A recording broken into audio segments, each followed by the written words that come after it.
بسم اللہ الحمد للہ الصلاۃ والسلام علی رسولہ الکریم اما بعد رب اشرح لی صدری ویسر لی امری واحلل عقدۃ من لسانی یفقہوا قولی ربی یسر ولا تعسر وتمم بالخیر آمین یا رب العالمین۔ السلام علیکم ورحمۃ اللہ وبرکاتہ۔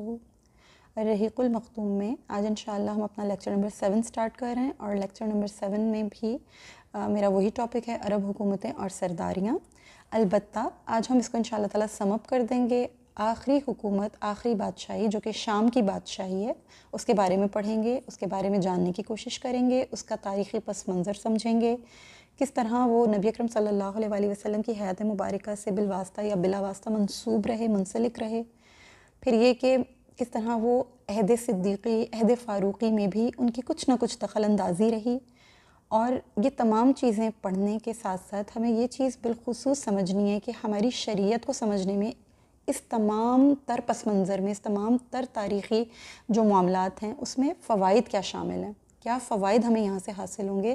اپنی کتاب و سنت کی روشنی میں انشاءاللہ ہم اس کو سمجھنے کی کوشش کریں گے، کیوں یہ خطہ اتنی اہمیت کا حامل رہا، آج بھی ہے، اور آنے والی اگلی کئی دہائیوں تک، یعنی یہ سمجھ لیجئے کہ انتہائی دنیا تک یہ خطہ اتنی اہمیت کا حامل کیوں ہے۔ ملک شام جو اس دور میں بلاد شام کہلایا کرتا تھا، رسول اللہ صلی اللہ علیہ وآلہ وسلم کے دور مبارک میں اسے بلاد شام کہا جاتا تھا۔ تو آج انشاءاللہ ہم اس کی شرعی حیثیت سمجھنے کی مکمل طور پر کوشش کریں گے بإذن اللہ تعالی۔ تو میں اپنا ٹاپک شروع کرتی ہوں شام کی بادشاہی سے متعلق۔ جس زمانے میں عرب قبائل کی ہجرت زوروں پر تھی، قبیلہ خزاع کی چند شاخیں حدود شام میں آ کر آباد ہو گئیں۔ اب اگر ہم پیچھے جائیں اور اپنا لاسٹ ٹاپک تھوڑا سا ریوائز کریں ذہن میں، تو ہم نے یہ لاسٹ ٹائم پڑھا تھا کہ جب بہت ساری عرب قبائل مائیگریٹ کر کے ملک عراق پہنچے اور وہاں پر ہیرا کے مقام پر جا کر انہوں نے اپنے آپ کو آباد کیا، اور بہت سارے جو تھے وہ قبائل وہاں پر پھیلے، پھولے، پھلے، بڑھے، ان کی اولادیں، ان کی نسلیں وہاں پر آباد ہوئیں۔ تو ارجشیر نے ساسانی حکومت کی بنیاد رکھی فارس میں۔ جب اس نے دیکھا کہ یہاں تو سب شرازہ بکھرا ہوا ہے، تو اس نے سب اپنی حکومت بنائی، وہاں پر لوگوں کو جمع کیا، لوگوں کو اکٹھا کیا، ایک پلیٹ فارم پہ لے کر آیا اپنے لوگوں کو، اور اس نے وہاں پر ایک ساسانی حکومت بنائی۔ اس ساسانی حکومت نے ان عرب قبائل پہ تھوڑی سختی کی، ان کو تھوڑا کنٹرول کیا۔ اس سختی کو، اس رویے کو دیکھ کر، اس کنٹرول کو دیکھ کر قبیلہ خزاع نے ڈیسائیڈ کیا کہ ہمیں یہاں نہیں رہنا ہے، ہم یہاں سے مائیگریٹ کر کے ملک شام جاتے ہیں۔ تو قبیلہ خزاع ملک شام ہجرت کر گئے۔ یہ ہم نے مختصراً اپنے لاسٹ ٹاپک میں جو ہیرا کی بادشاہی پڑھی اس میں ہم نے پڑھا تھا۔ آج اسی کی کنٹینیویشن میں ہم اس کی تھوڑی ڈیٹیل سمجھیں گے انشاءاللہ تعالیٰ۔ آئی ہوپ آپ کا بیک گراؤنڈ بالکل کلیئر ہوگا۔ اگر بیک گراؤنڈ آپ کا کلیئر ہے تو پھر آگے کی ڈیٹیلز آپ کو سمجھنا انشاءاللہ بہت آسان ہو جائیں گی۔ اللہ کے حکم سے میں پوری کوشش کروں گی آسان لفظوں میں آپ کے ذہنوں میں اس کو اتار سکوں۔ قبیلہ خزاع کی کئی شاخیں، پھر آگے کئی شاخیں، ان کی اولادیں، یہ ملک شام جا کر آباد ہو گئے، وہاں خوب پھیلے، پھولے، بڑھے، ان کی اولادیں ہوئیں، ان کی نسلیں وہاں پر بنیں۔ ان کی شاخوں میں سے کئی شاخیں تھیں، ان شاخوں میں سے ہی ایک شاخ یعنی ایک برانچ ان کی تھی جس کا تعلق بنی سلیم بن حلوان سے تھا، اور اس شاخ میں ہی آگے بنو زجم آئے جو بن سلیم ہی تھے، یعنی سلیم کی ہی اولاد میں سے بنو زجم آئے، یعنی اس کا کوئی بیٹا ہوگا زجم، اس زجم کے بہت سے بیٹے تھے جو بنو زجم کہلائے، یعنی سلیم کے بیٹوں میں کوئی زجم آیا، اور پھر وہ زجم جو تھا اس کے بیٹوں میں یہ شاخیں آگے بڑھتی رہیں، اولادیں اس طرح سے ان کی پھولی پھلیں، اور بنو زجم بن سلیم وہاں پر مکمل طور پر نمایاں ہوئے۔ ان کے اندر کچھ حاکمیت کے وصف تھے، کچھ ان کے اندر پروگریس کرنے کے، یا یوں کہہ لیجئے کہ ان کے اندر کچھ پوٹینشل تھی حکمران بننے کی، کنٹرول کرنے کی، لوگوں کو لائن اپ کرنے کی، مسائل کو حل کرنے کی، معاملات کو نپٹانے کی۔ ان کے اندر کچھ خصوصیات تھیں، کچھ وصف تھے جو رومن امپائرز نے اچھی طرح آبزرو کر لیے تھے۔ انہوں نے یہ دیکھ لیا تھا کہ کیونکہ یہ جو سیریا کا یہ علاقہ تھا یہ رومن امپائرز کے انڈر تھا، یہ پورا خطہ جس میں اس وقت لبنان، اب تو یہ لبنان، اسرائیل، فلسطین، جارڈن، یہ تمام علیحدہ علاقے ہیں، الگ الگ ریاستیں بن چکی ہیں۔ اس وقت یہ تمام تر علاقے شام کا ہی حصہ تھے، اس لیے انہیں بلاد شام کہا جاتا ہے۔ تو یہ رومن امپائر ان کو رول کیا کرتے تھے۔ اوپر قسطنطنیہ جو ترکی کا بیسیکلی کیپٹل ہوا کرتا تھا، بیزنٹائنز تھے وہاں پر، انہیں بھی قیصر روم ہی کنٹرول کرتے تھے۔ تمام تر علاقہ سیریا میں انہوں نے جب قضاء کی یہ کوالٹیز دیکھیں تو انہوں نے کیا کیا کہ بنو زجم کے ایک شخص کے سر پر تاج رکھ دیا، اس کو بادشاہ بنا دیا. اور مقصد کیا تھا ان کا اس کو بادشاہ بنانے کا کہ جتنے بھی عرب کے یہ جو قبائل ہیں، جتنے بدو ہیں جو اندر صحرا کی جو یعنی راہزن ہیں، لوٹ مار کرتے ہیں، ان کو ایک تو یہ کنٹرول کریں گے، یہ ان کو روکیں گے. دوسرا یہ کہ جو یہ فارسی حکومت ہے، یہ جو فارس نے جو حکومت یہاں پر بنائی ہے ہیرا میں، اس حکومت کے خلاف اگر ہمیں کوئی ایکشن لینا ہوگا تو ہم اپنے لوگوں کو نہیں ہلاک کرائیں گے، اپنے فوجیوں کو ہم فرنٹ لائن پر نہیں لے کر آئیں گے، ہم انہی عربس کو استعمال کر کے ان سے بھی ان کے معاملات کو بھی ہم سارٹ آؤٹ کریں گے. جنگ ہوگی تو ان دو عربس میں ہوگی، ہم پیچھے رہیں گے، پیچھے بیٹھ کے ہم ان کو رول کرتے رہیں گے. یہ ان کی پالیسی تھی، یہ ان کا طریقہ تھا. اور انہوں نے بنو قزاع کے جو بنو زجم تھے ان میں سے لوگوں کو چوز کیا، انہیں سرداری، انہیں بادشاہت ایکچولی دی، اور پورا تخت شاہی، پورا پروٹوکول. اور یہ حکومت کہلائی زجائمہ. تاریخ میں یہ زجائمہ کے نام سے مشہور ہوئی. جیسے ہم کہتے ہیں نوابوں کا دور، مغلوں کا دور، سلاطین کا دور، یا ہم کہتے ہیں جیسے فلاں جگہ پہ بیگ حکومت کیا کرتے تھے، وہ ایک دور تھا، بیگ لوگ حکومت کیا کرتے تھے. تو اس طریقے سے ہی زجائمہ کا ایک پورا دور رہا. یہ جو زجائمہ تھے انہوں نے تقریباً 100 سال تک حکومت کی. ان کا دور کافی عرصہ چلا، اور تقریباً حضرت عیسیٰ علیہ السلام کے آسمانوں پہ اٹھائے جانے کے بھی بعد 100 سال تک ان کی حکمرانی چلتی رہی. پھر ایسا وقت آیا کہ وہاں پر آل غسان کی آمد ہوئی، اور آل غسان کے آنے سے یہ جو زجائمہ تھے ان کا زور ٹوٹ گیا. اب آل غسان ہم اچھی طریقے سے جانتے ہیں، ہم نے پیچھے جب یمن کی بادشاہی پڑھی تھی، یمن کے بارے میں پڑھا تھا، اور فرسٹ لیکچر میں بھی میں نے آپ کو سمجھایا تھا کہ آل غسان جو ہیں بیسیکلی یہ نیٹیوز ہیں عرب کے، یہ قحطانی عرب تھے. یہ ہجرت کر کے یہ نارتھ کی طرف گئے تھے، سیریا کی طرف گئے تھے، یہ اوپر کی طرف عرب کے اوپر کے علاقوں میں گئے تھے. تو یہ آل غسان وہ ہیں. اور یہ سبا جو ہم نے پڑھا تھا کہ سبا ایک شخص تھے جن کا نام تھا سبا بن یعرب بن یشب بن قحطان، یہ انہی کی اولادوں میں سے تھے. اور یہ جو 10 بیٹے اللہ نے ان کو عطا کیے تھے یہ انہی میں سے تھے. 6 بیٹے ان کے ساؤتھ کے ایریا میں رہ گئے، یعنی ملک یمن میں ہی رہ گئے، عرب کے ساؤتھ میں، جنوب میں ہی رہ گئے، ملک یمن میں سیٹل ہوئے. 4 قبائل جو تھے ان کے، یعنی 4 بیٹے اور ان کی اولادیں، وہ اوپر نارتھ کی طرف چلے گئے تھے، جن میں سے کچھ جا کے ہیرا آباد ہو گئے اور کچھ جا کر جو ہے وہ شام آباد ہو گئے. تو بیسیکلی یہ جو آل غسان ہیں یہ وہی ہیں. ٹھیک ہے، اس بات کو اپنے ذہنوں میں بالکل کلیئر رکھیے گا کہ اوریجنل عرب ہیں، یہ نیٹیوز ہیں عرب کے، یمن سے ٹریول کر کے گئے تھے. جب یہ وہاں پہنچے تو انہوں نے زجائمہ کا زور توڑ دیا، کیونکہ یہ ان سے بھی زیادہ ہائی فائی کوالٹیز رکھتے تھے اپنے اندر حاکمیت کی. ان کے اندر زیادہ اچھے اوصاف تھے، ان کے اندر اچھی کوالٹیز دیکھ کر ان کے اندر حاکمیت کا اور جنگ کرنے کا جو ایک ماہرانہ جو ایک انہوں نے آبزرو کیا تھا، رومیوں نے جو ایک کوالٹی آبزرو کی تھی، انہوں نے زجائمہ کی حکومت کے بجائے اب انہیں حکومت دینا پسند کیا. اور آل غسان نے زجائمہ کا پورا دور جو 100 سال پر مشتمل تھا ختم کیا، اور خود وہاں کے حاکم بن بیٹھے، خود وہاں کی بادشاہت سنبھالی. رومنز ان سے بہت متاثر ہوئے، ان کی جنگی صلاحیتوں کو سراہا، انہیں حکمرانی دی. اور پھر یہ جو آل غسان ہیں یہ غسانی بادشاہوں کے نام سے، غسانی بہت تاریخ میں ان کا نام ہے، بہت لمبا عرصہ ان کی حکمرانی چلی. بہت نامور، بہت جانے مانے یہ حکمران تھے، بادشاہت تھی ان کی، خوب روب اور دبدبہ تھا ان کا.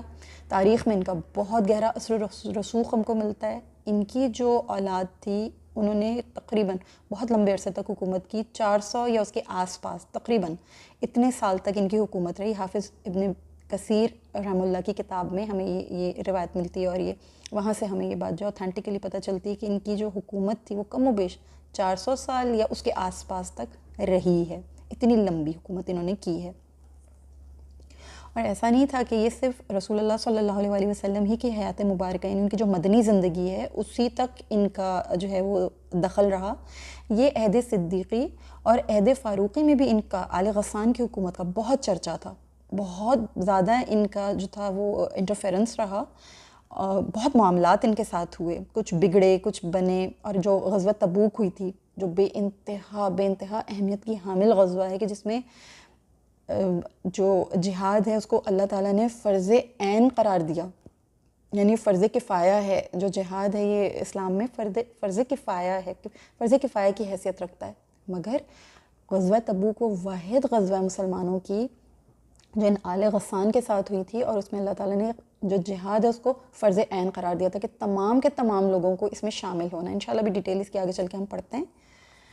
تو میں آپ کو یہ بتا رہی تھی کہ آل غسان کی حکومت کو آپ ایسا نہیں ہے کہ صرف یہیں اسی ٹاپک تک سمجھیں گے، اس کو احادیث کی کتابوں میں یہ بہت کثرت سے یہ نام آئے گا۔ آپ جب بہت معروف کتابیں دیکھیں گے، خصوصی طور پر صحیح ستہ دیکھیں گے، صحیح مسلم، صحیح بخاری، سنن ترمذی، سنن ابن داؤد وغیرہ، تو ان میں جو راویوں کے نام ہیں نا، ان میں بہت بڑی تعداد کے ساتھ آگے غسانی لگا نظر آئے گا آپ کو۔ تو یہ نام جو ہیں آپ کو احادیث کی شروحات میں بھی ملیں گے، یعنی جو شرح ہوتی ہے حدیثوں کی، جو شرح ہوتی ہے اسے شروحات کہتے ہیں۔ احادیث کی شروحات میں، تفسیر کی کتابوں میں، تاریخ کی کتابوں میں جو احادیث کے متون ہوتے ہیں، یعنی متون یا متن جس کو کہتے ہیں، اس کی جمع متون، احادیث کے متون میں آپ کو یہ چیز ملے گی۔ رجال کی کتابوں میں آپ کو ان کا ذکر تذکرہ بہت ملے گا۔ تو بہتر ہے کہ اس کو بہت اچھی طرح ہم سمجھیں، ڈیٹیل میں اس کو پڑھیں، تاکہ یہ چیزیں ہمارے ذہنوں میں کلیئر رہیں اور ہم اس کے اوپر اچھی طرح بحیثیت شرعی طالب علم گرپ کر سکیں۔ تو میں آپ کو تھوڑا سا اس کا پس منظر بتاتی ہوں کہ مورخین کے یہاں غسان کے تعلق سے دو بڑی بڑی باتیں ملتی ہیں، یعنی دو قول ملتے ہیں جو اپنی اپنی جگہ معروف بھی ہیں اور بڑے بھی ہیں۔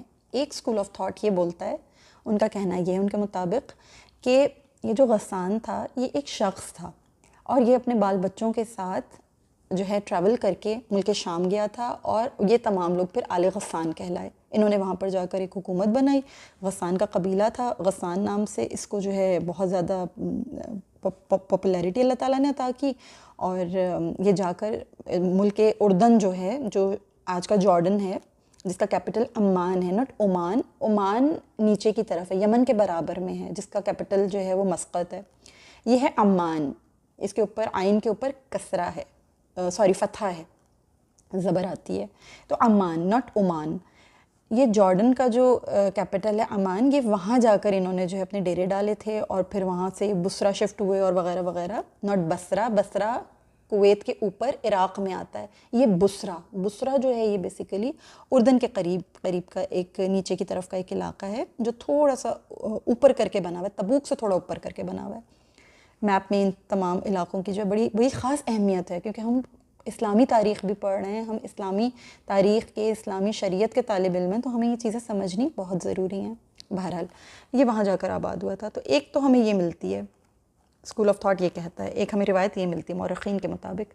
دوسرے مورخین کے مطابق جو تاریخ دان ہیں وہ یہ بتاتے ہیں کہ یہ آل غسان بیسیکلی کچھ قبیلے تھے، ایک قبیلہ تھا بیسیکلی، یہ کچھ عرصہ تبوک کے علاقے میں آ کر انہوں نے اپنی رہائش اختیار کی تھی، اور وہاں ایک چشمہ تھا پانی کا جس کا نام غسان تھا۔ اس پانی کے چشمے کا نام غسان ہونے کی وجہ سے اس قبیلے کو، کیونکہ وہاں بہت عرصہ رہے تو یہ وہاں سے منسوب ہو گئے، ان کو وہاں سے نسبت ملی، اس نسبت سے یہ آل غسان کہلائے کہ یہ وہ لوگ ہیں جو غسان میں رہا کرتے تھے، غسان کے پاس رہا کرتے تھے، یہ غسان والے ہیں، یہ غسان کے لوگ ہیں۔ تو اس حیثیت سے یہ آل غسان کہلائے۔ اور یہ آل غسان جب وہاں سے، جب اس علاقے سے، غسان جو چشمہ تھا تبوک کے قریب جو علاقہ تھا، وہاں سے جب یہ ٹریول کر کے اوپر ملک شام گئے تو پھر انہوں نے قضاء کو جا کے شکست دی تھی۔ تو یہ دو اسکول آف تھاٹس ہم کو ملتے ہیں تاریخ کی کتابوں میں مورخین ان کے بارے میں یہ بتاتے ہیں۔ بہرحال جو بھی ہے، حقیقت یہ ہے کہ ہم ان کو کیوں پڑھنا چاہ رہے ہیں، ہم ان کو کیوں جاننا چاہ رہے ہیں، یہ تاریخ کا بہت ہی معروف نام ہے۔ ہماری جو اصل جو ہماری کہہ لیجئے کہ جو اٹینشن ہے وہ اس بات کی طرف ہے، ٹھیک ہے۔ آپ کے سامنے یہ رکھنا اس لیے ضروری تھا تاکہ آپ کے ذہنوں میں کلیئر رہے کہ ہسٹوریکلی ان کا بیک گراؤنڈ کیا ہے اور یہ لوگ کون تھے۔ چلیے، یہ بات ہوئی ان کے تعلق سے۔ جب یہ وہاں پہنچ گئے اور ان کے اوپر حکمرانی اور سب چیزیں ان کو عطا کر دی گئیں، تو ان کا جو پایہ تخت تھا آل غسان کا، وہ دومۃ الجندل تھا۔ اب دومۃ الجندل کے بارے میں بھی میں آپ کو تھوڑا سا ڈیٹیل میں سمجھا دوں۔ یہ جو مولانا کی کتاب ہے نا الرحیق المختوم، ایک چھوٹی سی بات میں یہاں پہ آپ کو پہلے کلیئر کروں پھر میں آگے چلتی ہوں، کہ اس کتاب کے ایک لفظ کے اندر ایک پوری تاریخ ہے۔ یہ لائنز نہیں ہیں، یہ ان کی جو رائٹنگ ہے مولانا کی، بک کو ایوارڈ یوں ہی نہیں ملا، بک نے بہت سارا، جس کو کہتے ہیں نا علم کا سمندر، وہ کوزے میں بند کر دیا ہے۔ اس کتاب میں علم کا ایک بہت بڑا سمندر تھا جسے مولانا نے اپنے لفظوں میں سمیٹا ہے، اور یہ مولانا کی بہت بڑی وزڈم ہے، یہ ان کا بہت بڑا فن ہے، بہت بڑا کمال ہے، یہ اللہ کی بہت خاص رحمت ہے ان کے اوپر، بڑی مہربانی ہے اللہ کی۔ تو میں آپ کو دومت الجندل کے بارے میں بھی بتاؤں. دومت الجندل الرحیق المختوم میں بھی باقاعدہ اس کو لے کے ایک پورا ٹاپک ہے جس کو غزوہ دومت الجندل کہا جاتا ہے. دومت الجندل آج بھی سعودی عرب میں موجود ہے. یہ ایک تاریخی شہر ہے جو تبوک سے تھوڑا اوپر کر کے بنا ہوا ہے اور خیبر کے قریب اوپر کی طرف. یہاں پر آج بھی پرانے قلعے موجود ہیں. مسجد عمر فاروق رضی اللہ تعالیٰ عنہ وہاں پہ موجود ہے اور بہت تاریخی ہسٹوریکل پلیس ہے. لوگ ٹورسٹ اٹریکشن سمجھ کے وہاں پر ٹورزم کے لیے بھی جاتے ہیں اور یہ نام تاریخ میں جس طرح چل رہا تھا اسی طرح آج بھی قائم دائم ہے. اس کو دومت الجندل ہی کہا جاتا ہے. تو دومت الجندل ایک ان کا آل غسان نے اپنا اس کو پایہ تخت بنایا. ان کا کیپٹل دومت الجندل ہوا اور یہ رومیوں کے اعلی کار کی حیثیت سے دیار شام کی مکمل حکمرانی کرتے رہے اور مسلسل ان کی حکمرانی قائم رہی. ان کے اندر تقریباً 36 بادشاہ آئے. 36 بادشاہ آئے، ایک کے بعد ایک، ایک کے بعد ایک، ایک کے بعد ایک، یوں ان کے درمیان 36 بادشاہ آئے. جو آخری بادشاہ تھا اس کا نام تھا جبلہ بن احم اور اس نے عہد فاروقی میں، یعنی جو خلافت فاروقی تھی حضرت عمر فاروق رضی اللہ تعالیٰ عنہ کے دور خلافت میں، اس نے اسلام قبول کیا تھا. جنگ یرموک ہوئی تھی اور جنگ یرموک ہوئی تھی 13 ہجری میں.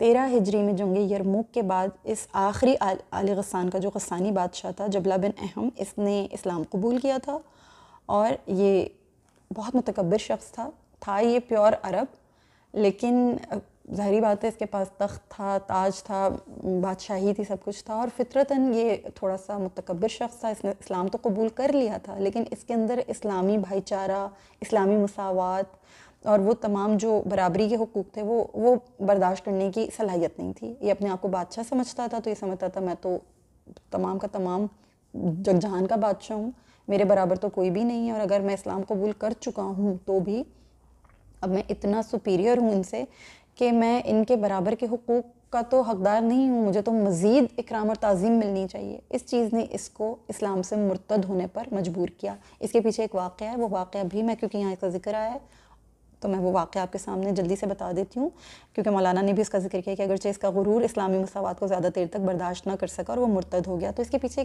ایک پورا واقعہ ہے. میں وہ واقعہ آپ کے سامنے رکھتی ہوں.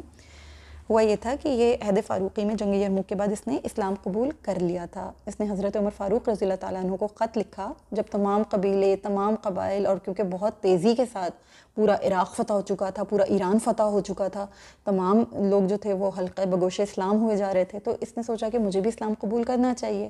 تو اس نے وہ دیکھتے ہوئے حضرت عمر فاروق رضی اللہ تعالیٰ عنہ کے خدمت میں خط بھیجا کہ امیر المومنین میں اسلام قبول کرنا چاہتا ہوں اور میں آپ کی خدمت میں پیش ہونا چاہتا ہوں.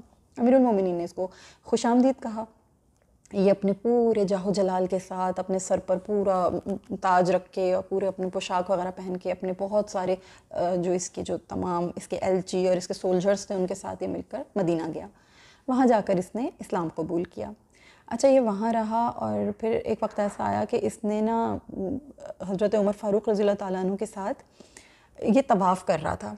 یہ بیت اللہ شریف کا اس نے طواف کیا. طواف کرتے ہوئے ایک شخص تھا جس کا پاؤں جو تھا اس کی چادر کے اوپر آ گیا. جو اس وقت کے جو بادشاہ ہوا کرتے تھے ان کا یہ ایک ان کا جو پہننے اوڑھنے کا ایک انداز تھا، وہ یہ تھا کہ ان کے جو چادروں کے جو کونے تھے وہ زمین پہ ہمیشہ لگتے ہوئے جاتے تھے، مطلب وہ زمین پہ ہی لٹک رہے ہوتے تھے.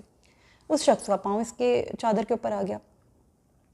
اس کو اتنا غصہ آیا، اس کو اتنا جلال آیا کہ اس نے اس آدمی کے منہ پہ، ایک روایت میں آتا ہے کہ بہت زور سے ایک تھپڑ مارا جس سے اس کی ناک سے خون بہا. دوسری روایت میں یہ آتا ہے کہ اس کے منہ پہ بہت زور سے اس نے پنچ مارا جس کی وجہ سے اس آدمی کا جس کا پاؤں آ گیا تھا اس کی ناک سے خون بہا. اس آدمی نے، کیونکہ اس نے حرم شریف میں کھڑے ہو کے طواف کے دوران اس کے ساتھ یہ زیادتی کی تھی، تو اس آدمی نے جا کر امیر المومنین حضرت عمر فاروق رضی اللہ تعالیٰ عنہ سے اس کی شکایت لگائی.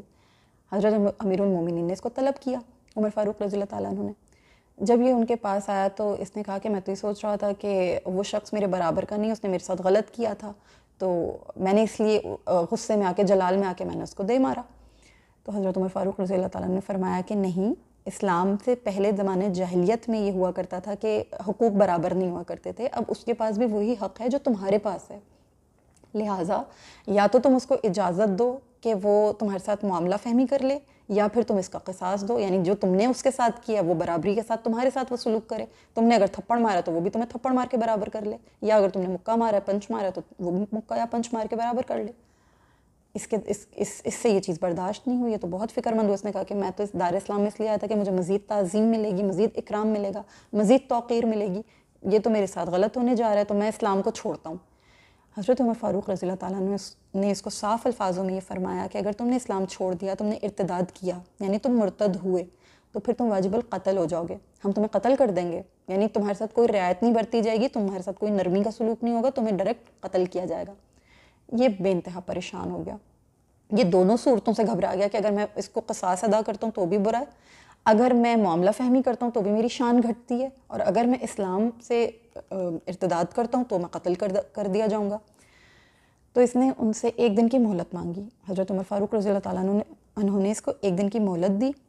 اس نے راتوں رات اپنا سامان باندھا اور اس نے وہاں سے مدینہ سے اس نے اپنے تمام جتنے اس کے سولجرز تھے, اس کے فوجی تھے, اس کے ایلچی وغیرہ سب کو اکٹھا کیا, اور یہ وہاں سے راتوں رات غائب ہو گیا. یہ وہاں سے نکل گیا, اور نکل کر یہ غسان نہیں گیا, یعنی یہ شام نہیں گیا, یہ اپنے محل نہیں گیا, یہ ڈائریکٹ کہاں چلا گیا؟ قیصر روم کے پاس چلا گیا. یہ قیصر روم کے پاس جا کر اس نے وہاں جا کر پناہ لے لی, ساری زندگی وہیں رہا, اور پھر پچھتایا بھی, دل میں کئی مرتبہ اس چیز کا احساس بھی ہوا, خیال بھی آیا کہ میں نے کیوں یہ غلطی کر لی.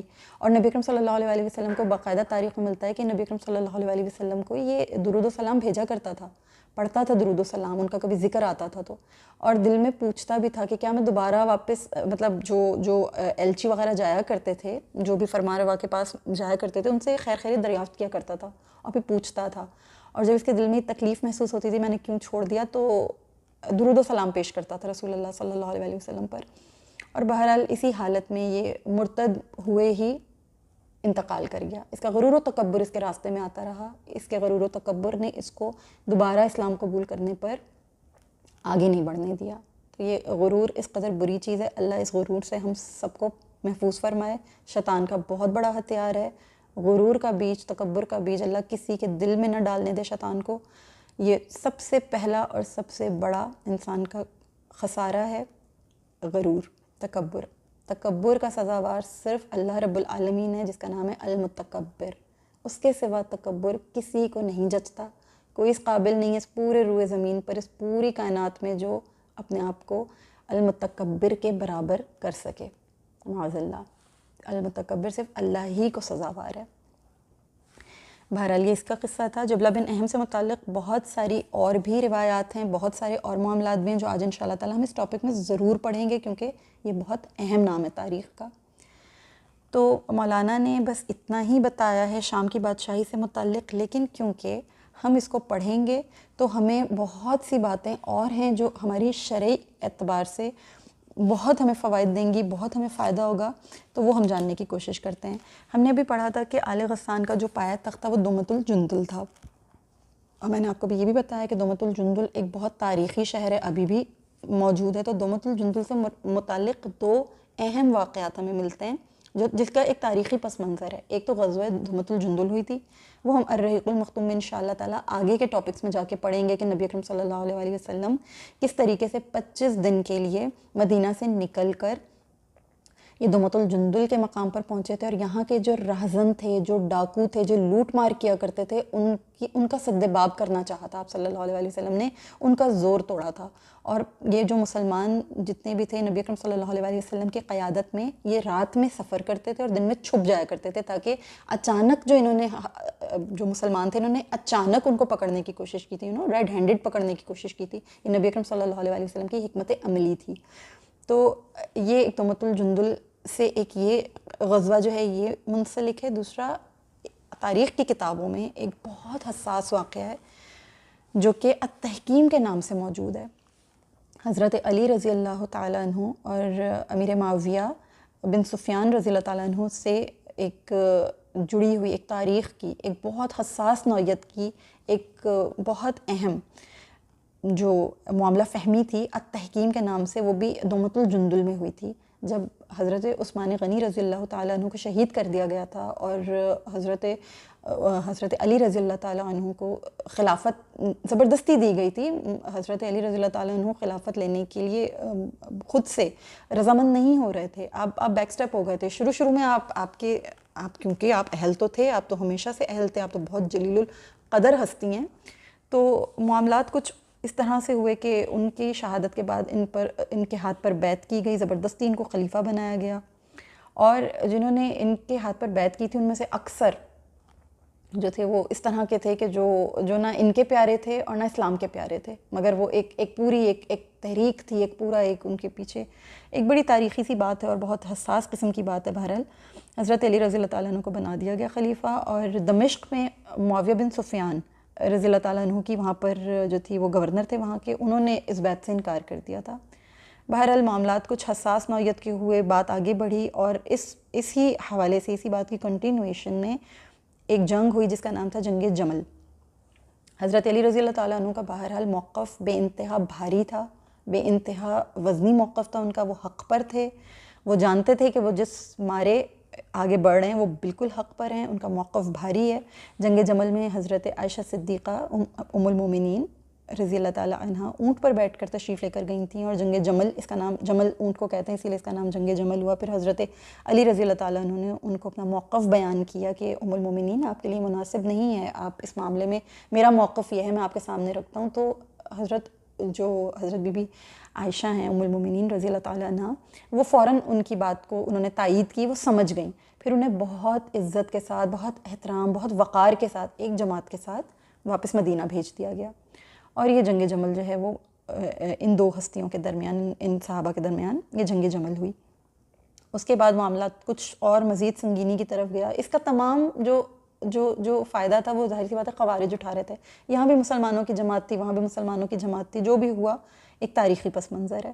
اس کے بعد جنگ صفین ہوئی، جنگ صفین وغیرہ ہوئی، اور یہ تمام معاملات جو چلتے رہے۔ جنگ صفین کے بعد اس معاملے کو سارٹ آؤٹ کرنے کے لیے حضرت جو معاویہ بن سفیان رضی اللہ تعالیٰ عنہ ہیں، انہوں نے دمشق سے عمرو بن عاص رضی اللہ تعالیٰ عنہ کو نیزے پر قرآن رکھ کر یہ فرمایا کہ بیننا و بینکم کتاب اللہ، کہ حضرت علی رضی اللہ تعالیٰ عنہ کی طرف یہ لے جاؤ، یہ نیزہ، اس کے اوپر کتاب ہے، اور ان کو جا کر یہ کہو کہ ہمارے اور آپ کے درمیان یہ کتاب اللہ یعنی شریعت ہے، اس کو رکھ کے فیصلہ کر لیتے ہیں، یعنی ہمیں جنگ نہیں چاہیے۔ تو حضرت علی رضی اللہ تعالیٰ عنہ نے فرمایا کہ اس معاملے میں تو میں آپ سے زیادہ حقدار ہوں کہ میں اس بات پر زیادہ جلدی عمل کروں، کیونکہ میرا موقف بھی یقیناً بھاری ہے، تو یقیناً میں بھی اس بات سے ایگری کرتا ہوں کہ بیننا و بینکم کتاب اللہ۔ تو انہوں نے کوفہ سے حضرت علی رضی اللہ تعالیٰ عنہ نے ابو موسیٰ الاشعری رضی اللہ تعالیٰ عنہ کو بھیجا کہ جائیے اور جا کے مفاہمت کی راہ نکالیے۔ تو یہ جو فیصلہ ہوا تھا، یہ فیصلہ کہلاتا ہے التحکیم۔ انہوں نے قرآن کریم کو درمیان میں رکھ کر فیصلہ کیا تھا، قرآن کو حکم بنایا تھا۔ حکم بنانا جو ہوتا ہے وہ تحکیم کہلایا۔ یہ فیصلہ التحکیم کے نام سے دومۃ الجندل میں ہوا تھا۔ تو دومۃ الجندل ایک بہت بہت بہت تاریخی حیثیت کا اور بڑی ہی حساس نوعیت کا اپنے آپ میں ایک بہت خاص مقام ہے، اور کیونکہ اس کا یہاں پہ ذکر آیا تو آپ کو یہ سب کچھ بتانا اس لیے ضروری تھا کہ کہیں بھی آپ کا جو علم ہے وہ کم نہ رہے، آپ کے سامنے ہر لحاظ سے یہ چیزیں ہوں، جب کبھی دوبارہ یہ واقعہ آپ کی آنکھوں کے سامنے سے گزرے تو آپ کو پتہ دومۃ الجندل وہ مقام ہے جہاں یہ سب کچھ ہوا تھا۔ یہ التحکیم کے نام سے بہت مشہور ہے، یہ بات آپ کو پتہ ہونی چاہیے۔ تو بہرحال وہاں پر پھر خوارج نے وہاں پر جو پھڈا فساد شروع کر دیا تھا، کیونکہ ان کو تو صلح نہیں چاہیے تھی، انہوں نے بہت الٹی سیدھی جو ہے وہ شور شرابہ شروع کر دیا، شورغل شروع کر دیا کہ نہیں یہ کیا بات ہوئی، یہ حکم یہ کون ہے، حکم تو صرف اللہ ہے۔ سورہ حج کی انہوں نے وہاں پہ ایک آیت پڑھی اور انہوں نے کہا کہ حکم تو صرف اللہ تعالیٰ ہے، ہم تو کسی کو حکم نہیں مانتے، یہ کون ہے، یہ موسیٰ الاشعری کون ہے، اور یہ عمرو بن عاص رضی اللہ تعالیٰ عنہ یہ کون ہے، ان کو ہم حکم نہیں مانتے، ان کو اگر حکم بنایا گیا ہم نہیں مانتے، ہم حکم صرف اللہ ہے، ہم اس کو مانتے ہیں۔ تو وہاں حضرت علی رضی اللہ تعالیٰ عنہ نے فرمایا تھا کہ تم نے بات تو حق کی ہے، لیکن اس میں سے تم نے جو اس کا جو متن لیا ہے نا اس بات کا، وہ تم نے غلط لیا ہے۔ بات حق ہے، قرآن کی آیت ہے، سچی ہے، وہ غلط تو نہیں ہو سکتی، لیکن جو متن تم نے نکالا وہ متن غلط نکالا ہے۔ تو بہرحال یہ ایک بہت حساس نوعیت کا تاریخی پس منظر تھا، دومۃ الجندل کے حوالے سے آپ کو بتانا ضروری تھا۔ اس کے علاوہ یہ جو 36واں بادشاہ، یہ آخری حکمران جو جبلہ بن اہم ہے، اس سے متعلق میں آپ سے کچھ باتیں جو ہے میں ضرور شیئر کرنا چاہوں گی، جو کہ اس کتاب الرحیق المختوم میں نہیں ہیں۔ اس لیکچر میں آپ کو یہ باتیں سننے کو ملیں گی اور آپ ان کو تفصیل کے ساتھ، ڈیٹیل کے ساتھ سنیے اور سمجھنے کی انشاءاللہ تعالیٰ کوشش کیجیے، پھر انشاءاللہ تعالیٰ آگے چل کے جو ہے ہم مزید اس میں تھوڑی سی اور تفصیل پڑھیں گے، جو شرعی اعتبار سے ایک طرح سے سمجھیں کہ تقابل ہوگا۔ یہ جو جبلہ بن اہم ہے نا، یہ 36واں بادشاہ تھا، آخری فرمان روا تھا غسانی بادشاہت کا۔ نبی اکرم صلی اللہ علیہ وسلم کے زمانے میں اس کے بہت سے واقعات ہمیں ملتے ہیں. جب نبی اکرم صلی اللہ علیہ وسلم 6 ہجری کو عمرہ کرنے کے لیے تشریف لے گئے تھے تو ظاہر ہے انہیں عمرہ تو نہیں کرنے دیا گیا تھا، انہیں حدیبیہ کے مقام پہ ہی روک دیا گیا تھا. تو یہ جو حدیبیہ تھا یہ اس دور میں نا جدہ کے سرے پر ایک علاقہ ہوا کرتا تھا. جدہ جو ملک، یہ شہر جدہ ہے، اس کے سرے پر ہوا کرتا تھا، یعنی مکہ سے اوپر کر کے جو ہے یہ جدہ ہے، اور جدہ کے سرے پر ہوتا تھا یہ حدیبیہ. آج آپ کو یہ میپ میں نہیں نظر آئے گا، آج آپ کو یہ شمسیہ کے نام سے نظر آئے گا. حدیبیہ کا نام بدل کر شمسیہ ہو گیا ہے. اسی لیے جو شرعی طالب علم ہیں ان کو یہ تاریخی نام سمجھنا اور لوکیشن کو سمجھنا بہت ضروری ہے، کیونکہ میپ میں آپ ان چیزوں کو ڈھونڈیں گے تو آج کے زمانے میں آپ کو یہ چیزیں سمجھ نہیں آئیں گی. جیسے آج ہم شام کا جو میپ دیکھیں گے اس میں جارڈن الگ ہو چکا ہے، سیریا الگ ہو چکا ہے، اور یہ ساری جگہیں جو ہیں یہ علیحدہ ہو چکی ہیں، الگ ہو چکی ہیں. لیکن کیونکہ ہم تاریخ پڑھ رہے ہیں اور رسول اللہ صلی اللہ علیہ وسلم کی احادیث سے متعلق جاننے کی کوشش کریں تو جاننا ضروری ہے ہمارے لیے. بہرحال رسول اللہ صلی اللہ علیہ وسلم کو صلح حدیبیہ کے بعد جب آپ مدینہ تشریف لائے تو آپ کے ذہن میں یہ چیز تھی کہ اب الحمدللہ نیچے کا جو علاقہ ہے، جو جدہ ہے، مکہ ہے، اس طرف نیچے کی سائڈ پر مدینہ کے کچھ امن ہو چکا ہے. تو اب مجھے جو اپنی پیش رفت کرنی ہے وہ اوپر کی طرف کرنی ہے، یعنی جو خیبر کی سائڈ ہے. اچھا، یہ جو آل غسان تھے نا، یہ ان کی حکومت بہت اندر تک تھی. یہ خیبر تک کا علاقہ انہوں نے گھیر رکھا تھا. یہ خیبر تک ان کا اثر و رسوخ تھا. مدینہ کے اوپر تبوک کے قریب، یہ دومت الجندل کے قریب خیبر تک ان کا بہت اثر و رسوخ تھا. تو رسول اللہ صلی اللہ علیہ وسلم نے غزوہ خیبر کا ارادہ کیا کہ اب ان کی حکومت کو توڑا جائے. اور یہ ایسے تھے، یہ اتنے باروب لوگ تھے کہ یہ وقتاً فوقتاً مسلمانوں کو دھمکیاں دیا کرتے تھے، یہ خط بھجوایا کرتے تھے. یہ بہت سخت قسم کا ان کا جو رویہ تھا بہت روب اور دبدبے والا ہوا کرتا تھا. تو ہر وقت ہی مسلمانوں کے لیے سمجھیں کہ نا ایک ٹکٹکی سی تھی جو انہوں نے ہر وقت کی لگا کے رکھی ہوئی تھی مسلمانوں کے لیے. تنگ کرتے تھے ہر وقت مسلمان. جو کبار صحابہ تھے، حضرت عمر فاروق رضی اللہ تعالیٰ عنہ جیسے، خالد بن ولید رضی اللہ تعالیٰ عنہ جیسے، حضرت علی رضی اللہ تعالیٰ عنہ جیسے، حضرت حمزہ تو خیر اس زمانے میں شہید ہو چکے تھے، لیکن اس دور کے جتنے بڑے بڑے کبار صحابہ تھے وہ بھی ان سے خوف زدہ رہا کرتے تھے.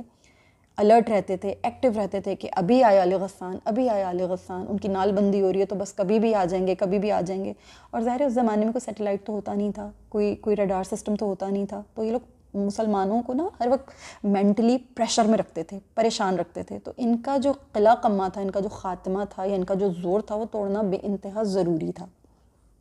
تو نبی اکرم صلی اللہ علیہ وآلہ وسلم نے یہ ارادہ فرمایا کہ میں جو ہوں اب اس طرف نکلتا ہوں اور ان کو جو ہے بیسیکلی ان کا جو زور ہے وہ مجھے اب کسی بھی طریقے سے جو ہے توڑنا ہے.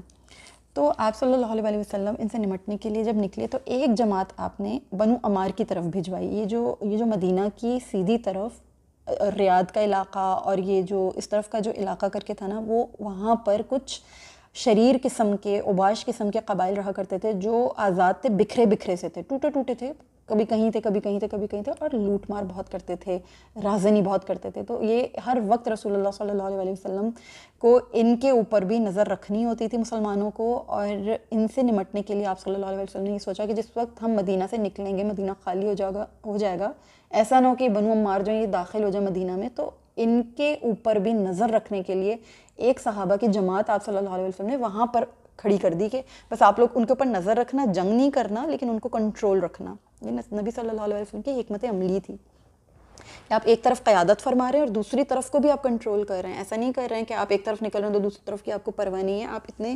شاندار قائد، اتنے بہترین لیڈر تھے اور آپ کی پالیسیز اتنی شاندار اور اتنی مطلب بیلنسڈ تھیں کہ آپ ہر طرف آپ کا ذہن رہتا تھا، ہر طرف سے آپ چوکنے رہتے تھے، ہر طرف سے آپ الرٹ رہتے تھے اور ہر وقت آپ قائدانہ صلاحیتوں میں رہا کرتے تھے. سبحان اللہ العظیم.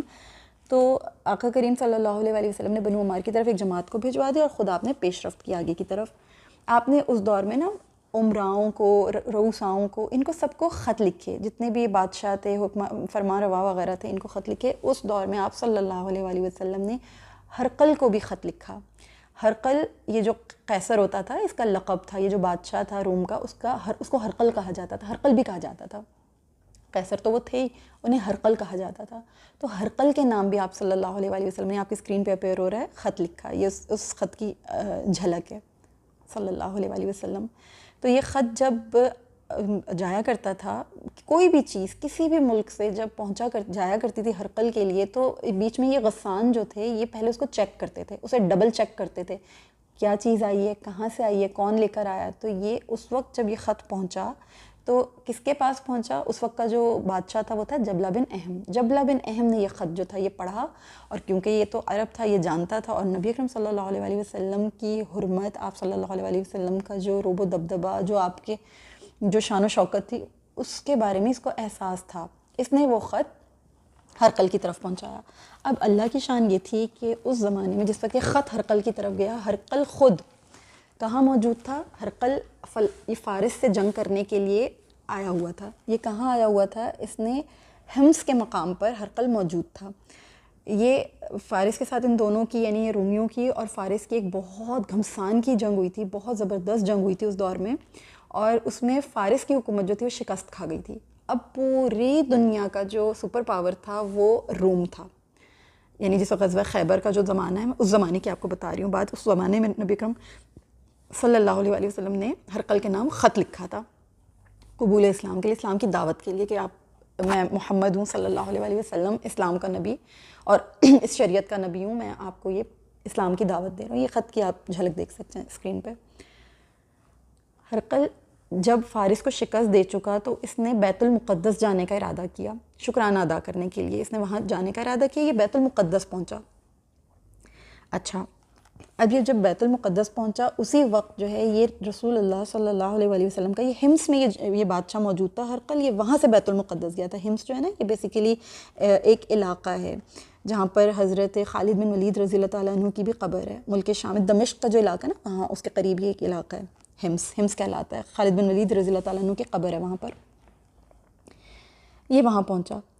اب جب یہ وہاں پہنچا تو یہ خط بھی وہاں پہنچا. یہ خط اس نے جبلہ بن اہم نے پڑھا، اس کو ڈبل چیک کیا. ڈبل چیک کرنے کے بعد اس نے ہرقل کو پہنچایا کہ بس یہ خط جو ہے یہ ہرقل کو پہنچا دو. اب ہرقل جو تھا، اللہ کی شان، سبحان اللہ العظیم، نہ وہ عربی جانتا تھا، نہ اس وقت اس کو کچھ پتہ تھا کہ یہ خط جو ہے یہ جہاں سے آیا ہے وہ کون ہے، وہ کیا فرما رہے ہیں، ان کا کیا اس کے اندر جو ہے میرے لیے کیا حکم ہے. بس اس کو وہ خط مل گیا، اور جس وقت اس کو خط ملا تھا نا، وہ اس وقت اس پوری دنیا کا سب سے بڑا بادشاہ تھا. ایران تو شکست کھا چکا تھا. اندازہ لگائیں کہ رسول اللہ صلی اللہ علیہ وسلم کے رعب و جلالت کا اس بادشاہ کے اوپر ایسا اثر ہوا کہ وہ مرعوب ہو گیا. وہ اتنا مرعوب ہو گیا کہ اس نے، مطلب اس کو ایک ٹینشن ہو گئی، وہ فکر میں آ گیا، پریشان ہو گیا کہ یہ کس کا خط آ گیا، یہ کون ہے، یہ مجھے کیا کہنا چاہ رہے ہیں. تو میں تو اس زبان کو نہیں جانتا ہوں، بس جا کے جو ہے نا، جو بھی آپ لوگوں کو ملے جو اس زبان کو جانتا ہو، لکھنا پڑھنا سننا سمجھنا، جس کو بھی یہ زبان آتی ہو، اس کو میرے سامنے پیش کرو اور مجھے اس خط کو پڑھواؤ. یہ خط میں ہے کیا؟ اس خوف میں، اس رعب میں، اس مرعوبیت میں وہ بالکل پریشان ہو گیا. سورہ آل عمران میں اللہ تعالیٰ نے فرمایا ہے کہ سنلقی فی قلوب الذین کفروا الرعب، ہم کافروں کے دلوں میں رعب ڈال دیں گے یا ڈال دیتے ہیں. یعنی یہ فعل مضارع ہے، ڈال دیں گے یا ڈال دیتے ہیں. تو اللہ سبحانہ و تعالیٰ نے اس کافر کے دل میں ایسا رعب، ایسا جلال، ایسا رسول اللہ صلی اللہ علیہ وآلہ وسلم کا جو دبدبہ تھا وہ ڈالا کہ یہ پریشان ہو کے رہ گیا. اور خود نبی اکرم صلی اللہ علیہ وسلم کی حدیث مبارکہ، آپ صلی اللہ علیہ وسلم نے فرمایا کہ اللہ تعالیٰ نے مجھے جو 5 فضائل عطا فرمائے ان میں سے ایک یہ ہے کہ نصرت بالرعب مسیرۃ الشہر. یعنی اللہ تعالیٰ نے مجھے جو 5 چیزیں عطا کی ان میں سے ایک یہ چیز بھی ہے کہ اللہ تعالیٰ نے مجھے اللہ تعالیٰ مجھے فتح فرما دیتا ہے، نصرت عطا فرما دیتا ہے میرے دشمن کے اوپر میرا رعب ڈال کر، اگرچہ پورے 1 مہینے کی مسافت کا فاصلہ ہی کیوں نہ ہو. شہر کہتے ہیں مہینہ، یعنی میں ابھی 1 مہینے کی مسافت پر ہی ہوتا ہوں اور میرے دشمن کے دل پر میرا رعب پہلے سے اللہ سبحانہ و تعالیٰ ڈال دیتے ہیں. سبحان اللہ العظیم. تو یہی ہرقل کے ساتھ ہوا. اب ہوا کیا کہ کیونکہ صلح حدیبیہ ہو چکی تھی، مدینہ کا راستہ کھل چکا تھا. اس سے پہلے مدینہ میں جتنے مکہ کے جو ٹریولرز تھے، جتنے بھی ان کے ٹریڈرز تھے، جن میں ابو سفیان رضی اللہ تعالیٰ عنہ بھی تھے، راستہ بند ہو چکا تھا. تو یہ ٹریڈنگ کے لیے ان کو نکلنا، شام کی طرف جانا بہت مشکل تھا. اب کیونکہ صلح حدیبیہ ہو چکی تھی، معاملات سارٹ آؤٹ ہو چکے تھے، تو ابو سفیان رضی اللہ تعالیٰ عنہ ٹریولنگ کرنے کے لیے نکلے. یہ 30 یا 40 افراد کا قافلہ لے کر یہ اس وقت بصرہ پہنچے ہوئے تھے، جو ابھی میں نے آپ کو بتایا کہ اردن کے قریب جو ہے ایک علاقہ تھا بصرہ. یہ بصرہ تجارت کے لیے پہنچے ہوئے تھے جو بیت المقدس نزدیک ہی تھا. جب یہ اعلان ہوا کہ کسی عربی پڑھنے بولنے لکھنے والے کو لے کر آؤ ہرقل کے پاس. جب ہرقل نے یہ بات اعلان کی تو اس وقت ظاہر اس کے آدمی اس کے بندے ڈھونڈ رہے تھے کہ کوئی بھی ایسا شخص ملے. انہوں نے دیکھا کہ یہ چند لوگ حجاز سے آئے ہوئے ہیں, یہ اسی علاقے سے ہیں جس علاقے سے یہ خط آیا. حجاز کا علاقہ آپ کو پتہ ہے, مکہ مدینہ حجاز میں ہے. تہامہ بھی وہی علاقہ ہے جہاں پہ پہاڑ ہیں, پورا ناردرن ریجن جو ہے.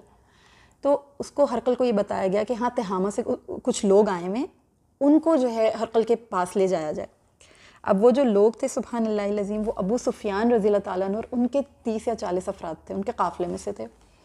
تو حضرت ابو سفیان رضی اللہ تعالیٰ عنہ اس وقت اسلام قبول نہیں کیا تھا, دائرہ اسلام میں ابھی داخل نہیں ہوئے تھے, لیکن کیونکہ وہ حجاز سے تعلق رکھتے تھے اور نبی اکرم صلی اللہ علیہ وآلہ وسلم کے بیسیکلی رشتہ دار بھی تھے, آلدو ان کے ساتھ ان کا معاملہ جو تھا وہ ابھی ایز اے جس کو کہتے ہیں کہ انہوں نے اسلام قبول کر لیا, دائرہ اسلام میں نہیں آئے تھے, لیکن کیونکہ وہ حجاز سے تھے اور حجاز کے بارے میں رسول اللہ صلی اللہ علیہ وآلہ وسلم نے ایک بہت بڑی فضیلت بیان کی ہے. یہ میں آپ کو یہاں پر رک کے بتا دوں کہ حجاز کی فضیلت کے لیے نبی اکرم صلی اللہ علیہ وآلہ وسلم نے کیا فرمایا ہے. حجاز امت مسلمہ کے نزدیک نا سب سے زیادہ روحانی, اقتصادی اور ثقافتی اہمیت کا حامل علاقہ رہا ہے شروعات سے ہمیشہ سے. یہیں سے آفتاب اسلام طلوع ہوا, اسی میں رسول اکرم صلی اللہ علیہ وآلہ وسلم کا وطن ہے مکہ مکرمہ, آپ صلی اللہ علیہ وآلہ وسلم کی جائے پیدائش ہے. پھر یہ کہ وحی کے نزول نے بھی اس کو بہت معزز بنا دیا. آپ صلی اللہ علیہ وسلم کی ہجرت اور آپ صلی اللہ علیہ وآلہ وسلم کا مدفن مدینہ منورہ وہیں اسی حجاز میں ہی واقع ہے. تو حجاز ہمیشہ سے مسلمانوں کے لیے ارض مقدس رہا ہے, ہمیشہ سے.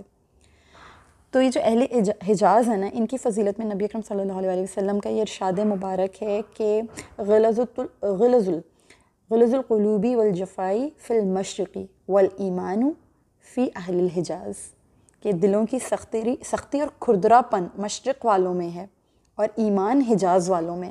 یہ جو حجاز ہے نا, اس کے تاریخی شہر ہے مکہ مکرمہ, مدینہ طیبہ وغیرہ, مدینہ طیبہ, طائف, یہ تمام علاقے جو ہیں یہ حجاز میں آتے ہیں. یہ جو لفظ ہے نا غلظ, یہ ہے غین لام زا, یہ ہے غلظہ یغلظ غلظہ, یعنی اس کے 2-3 مفہوم بنتے ہیں, 2-3 معنی بنتے ہیں, موٹا ہونا, گاڑا ہونا یا سخت ہونا. تو یہ جو دل سخت ہے نا, یہ مشرق والوں کے ضرور ہیں لیکن حجاز والوں کے نہیں ہیں. حجاز والوں کے دل اللہ نے نرم بنائے ہیں. اور پھر نبی صلی اللہ علیہ وسلم نے فرمایا نا کہ یہ جو دلوں کی سختی, کھردرا پن اور یہ جو جفا ہے ان کے دلوں میں, جفاؤن فعالن کے وزن پر ہے. یہ ایک صفت ہوتی ہے, اس کا معنی ہوتا ہے بے فائدہ ہو جانا, رائیگاں جانا, بیکار ہو جانا. تو یہ جو جفا ہے یہ مشرق والوں کے دل میں, یہ حجاز والوں کے دل میں نہیں ہے. اب مشرق کی طرف آپ کو پتہ ہے وہ دوسرے علاقے تھے, اس طرف کر کے آتے ہیں وہ علاقے جو وہ سائڈز آ جاتی ہیں, جیسے جس کے اندر عراق آ جاتا ہے اور وہ گلف سائڈز آ جاتی ہیں, وہ سارے علاقے آ جاتے ہیں, وہ تمام مشرق کا علاقہ بنتا ہے. حجاز جو ہے یہ مختلف ہے. یہاں کے لوگوں کے دلوں کے اندر نرمی رکھی ہے اللہ پاک نے, ان کے دلوں میں ایمان رکھا ہے اللہ پاک نے. تو بیسیکلی یہ بات آپ کو اس لیے بتا رہی ہوں کہ اب سنیے گا کہ جو حضرت ابو سفیان رضی اللہ تعالیٰ عنہ ہیں, وہ دنیا کے ایک سب سے بڑے بادشاہ کی اس وقت جو ہے موجودگی میں اپنے دشمن کے بارے میں بات کر رہے ہیں. ابھی وہ رسول اللہ صلی اللہ علیہ وسلم کو اپنا نبی نہیں مان رہے, ابھی وہ ان کی جو ہے سمجھ لیں کہ زیر نگرانی نہیں ہیں, ان کی سرپرستی میں نہیں ہیں, ابھی ان کے مخالف ہیں. اب یہ سننے والی باتیں کہ نبی اکرم صلی اللہ علیہ وآلہ وسلم کے متعلق نا ہرقل نے انہیں بلایا اور کچھ سوالات پوچھے اسلام سے متعلق, نبی اکرم صلی اللہ علیہ وآلہ وسلم سے متعلق, ان کی تعلیمات کے متعلق, اور پھر یہ کہ صحابہ کرام کے بارے میں پوچھا کہ وہ کتنے ثابت قدم ہیں, اسلام قبول کرنے کے بعد کیا وہ واپس پلٹے ہیں. انہوں نے جواب دیا نہیں کوئی بھی نہیں پلٹا. پھر نبی اکرم صلی اللہ علیہ وآلہ وسلم کے حسب نسب کے بارے میں پوچھا, اور پھر ان کے بارے مطلب کچھ سوالات اس طرح کے پوچھے رسول اللہ صلی اللہ علیہ وآلہ وسلم کے بارے میں کہ جن کو ابو سفیان رضی اللہ تعالیٰ عنہ جو ہیں وہ بالکل سچ بتائے جا رہے تھے. حالانکہ وہ جو 30 اور 40 لوگ ساتھ تھے نا, وہ بھی خاموش کھڑے تائید ہی کر رہے تھے. ان میں سے بھی کسی نے یہ جرت نہیں کی کہ یہاں پہ ہم ہرقل کو جو ہے رسول اللہ صلی اللہ علیہ وسلم کے خلاف بھڑکا دیں, کوئی بات ایسی کر دیں کہ کیونکہ اگر ہرقل اس وقت دنیا کا سب سے بڑا بادشاہ تھا, سب سے بڑی سپر پاور تھا, یہ خود نہ آتا, یہ آل غسان کو ہی بھجوا دیتا, تو مسلمانوں کے خلاف ایک بہت بڑا مارکا شروع ہو جاتا, کچھ بھی کر سکتا تھا. اور اس کا فائدہ ابو سفیان اٹھا سکتے تھے کیونکہ وہ اس کے محل میں کھڑے ہو کے کچھ بھی کہہ سکتے تھے، اپنی ساری بھڑاس نکال چکے تھے. بدر میں کتنا برا حال ہو چکا تھا، احد میں بھی کتنا ان لوگوں کو نقصان ہوا تھا، آلدو مسلمان شکست کھا گئے لیکن نقصان تو ہوا تھا ابو سفیان وغیرہ کو. لیکن کچھ بھی نہیں. غزوہ خندق بھی ہو چکی تھی لیکن اس کے باوجود بھی ایک لفظ منہ سے غلط نہیں نکالا، ایک لفظ منہ سے جھوٹ نہیں نکالا. جو اس نے پوچھا سچ سچ بتایا. ان کے حسب نسب کے بارے میں پوچھا، سچ سچ بتا دیا کہ وہ بے انتہا اچھے، بے انتہا اونچے خاندان سے ہیں، ان کا حسب نسب سب سے عالی ہے، سب سے بہترین ہے. جتنے بھی صحابہ کرام نے اسلام قبول کیا ہے ان میں سے کوئی بھی بیک سٹیپ نہیں گیا، کسی نے بھی ان کا ساتھ نہیں چھوڑا، کوئی بھی ان سے جو ہے وہ بغاوت کرنے کو راضی نہیں ہے. یعنی بیسیکلی یہ ہوا تھا کہ معاشرے میں جو سب سے بڑی اور سب سے مؤثر حیثیت تھی وہ نبی اکرم صلی اللہ علیہ وسلم ہی رکھتے تھے. ہرقل قیصر روم کے سامنے یہ جب سب باتیں آئیں، ان کا خط اس کے سامنے آیا تو ابو سفیان رضی اللہ تعالیٰ عنہ اس وقت حالانکہ اسلام قبول نہیں کیا تھا لیکن انہوں نے یہ فرمایا کہ وہ ہم میں اعلیٰ حسب و نسب والے ہیں. تو قیصر روم جو تھا وہ سن کر اس نے یہ کہا تھا کہ وَكَذَلِكَ الرُّسُلُ تُبْعَثُ فِي أَحْسَابِ قَوْمِهَا، یعنی اسی طرح پیغمبر ہمیشہ اپنی قوم کے اعلیٰ خاندان ہی میں مبعوث ہوتے ہیں. تو یہ ان کے اعلیٰ حسب نسب کی بھی وہاں پر کھڑے ہو کے بات کی گئی، اور نبی اکرم صلی اللہ علیہ وسلم ابھی وہاں ان کا کوئی ذکر تذکرہ نہیں ہو رہا. اسلام کے بارے میں وہ جواب دیے جا رہے ہیں، ہرقل پوچھے جا رہا ہے. اتنا بڑا بادشاہ روب و جلالت میں فل مبتلا ہو چکا تھا. ابو سفیان فرماتے ہیں جب میں دربار سے باہر نکلا تو مجھے پورا یقین تھا کہ محمد صلی اللہ علیہ وسلم کا معاملہ غالب آنے والا ہے. سبحان اللہ العظیم. یہ تمام باتیں کر کے فل تائید کر کے نبی اکرم صلی اللہ علیہ وسلم کی شان میں اچھی باتیں بیان کر کے، سچ بیان کر کے ابو سفیان وہاں سے نکل گئے. چاہتے تو کچھ بھی کر سکتے تھے، اتنے سال بائیکاٹ رکھا نبی اکرم صلی اللہ علیہ وسلم نے، مدینہ سے ان کو گزرنے نہیں دیا، سختیاں اٹھائیں ان لوگوں نے، لیکن نہیں، اس نے یہ نہیں کیا کیونکہ اللہ نے اس کے دل میں ایمان رکھا ہوا تھا. وہ کہیں نہ کہیں تھا، صرف ابھرا ہوا نہیں تھا، ابھر نہیں رہا تھا، بعد میں ابھر گیا. جب نبی اکرم صلی اللہ علیہ وسلم نے فتح مکہ کی تو ابو سفیان نے بھی اسلام قبول کر لیا. تو یہ ایمان جو نبی پاک صلی اللہ علیہ وسلم پہلے سے فرما رہے ہیں نا کہ حجاز والوں کے دل میں ایمان ہے، دل نرم ہے ان کے، وہ چیز ابو سفیان نے اس محفل میں کھڑے ہو کے پروف کی، اس بادشاہ کے دربار میں، ہرقل کے دربار میں کھڑے ہو کے اس نے پروف کی. سبحان اللہ العظیم. تو یہ جبلہ بن اہم تھا جس نے اس خط کو ڈبل چیک کیا تھا اور بھجوایا تھا. ٹھیک ہے، تو جبلہ بن اہم سے متعلق ہم نے یہ بات بھی پڑھی. اب میں آپ کو تھوڑا سا یہ بتا دوں کہ بیسیکلی ہم نے یمن کی بادشاہی دیکھی، ہم نے شام کی بادشاہی پڑھی، ہم نے ہیرا کی بادشاہی پڑھی. قرآن و حدیث میں ان تمام چیزوں کو پڑھنے کا، میں کیونکہ اپنے ٹاپک کو اب سم اپ کرنے جا رہی ہوں، تو قرآن و حدیث میں ان تمام باتوں کو پڑھنے کا اور ان سے مستفید ہونے کا ہمیں شرعی حیثیت سے کیا فائدہ ہوگا. اگرچہ احادیث میں شام سے مراد بلاد شام ہے، جس میں نے آپ کو پہلے بھی بتایا کہ اس میں شام کے علاوہ فلسطین ہے، اردن ہے، لبنان ہے، یہ تمام علاقے اس میں شامل ہو جاتے ہیں. لیکن اس پورے خطے میں فلسطین جو ہے یہ بیت المقدس ہے، اور بیت المقدس جو ہے یہ موجودہ شام میں دمشق وغیرہ جو ہے یہ بہت اہمیت فضیلت نصوص کے اعتبار سے بہت خاص منقول کیا گیا ہے. بہت اس کے بارے میں باتیں، بہت ساری احادیث، بہت سارے روایتیں اور بہت ساری ہمیں جو ہیں تاریخ کی کتابوں میں خاص اہم واقعات ملیں گے.